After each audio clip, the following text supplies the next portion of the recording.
Pakistan prime minister neutral ప్లేస్లో ఇండియాతో dialogue చేద్దాము అని మాట్లాడుతున్నారు.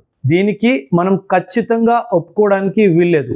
1965 వార్ తర్వాత కూడా వీళ్ళు న్యూట్రల్ వెన్యూ అని చెప్పేసి లాల్ బహదూర్ శాస్త్రి గారిని తాష్కంత్ ఉజ్బెకిస్తాన్కి పిలిపించారు.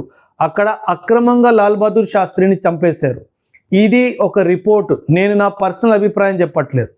ఇదే కాదు, 1999లో వాజ్పేయి గారిని పాకిస్తాన్కి రమ్మని చెప్తే మన వాజ్పేయి గారు బస్సులో ఫిబ్రవరి 1999 పాకిస్తాన్కి వెళ్ళారు, లాహోర్కి వెళ్ళారు. లాహోర్లో ఫేమస్ స్పీచ్ ఇచ్చారు.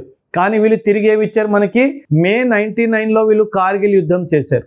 సో వీళ్ళకి డైలాగ్ ఒక వంక మాత్రమే, డైలాగ్తో సాధించేది ఏమీ లేదు. 100% I don't support dialogue with Pakistan. But dialogue కావాలా? చేద్దాం, ఖచ్చితంగా చేద్దాము, ఇండియాలోనే చేద్దాము.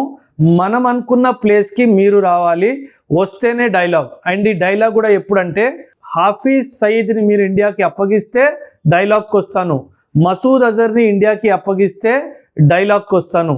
ఈ రెండు జరగకపోతే మాత్రం ఖచ్చితంగా పాకిస్తాన్తో డైలాగ్ చేసేదే లేదు. మీ అభిప్రాయాలు కూడా కమెంట్స్లో చెప్పండి.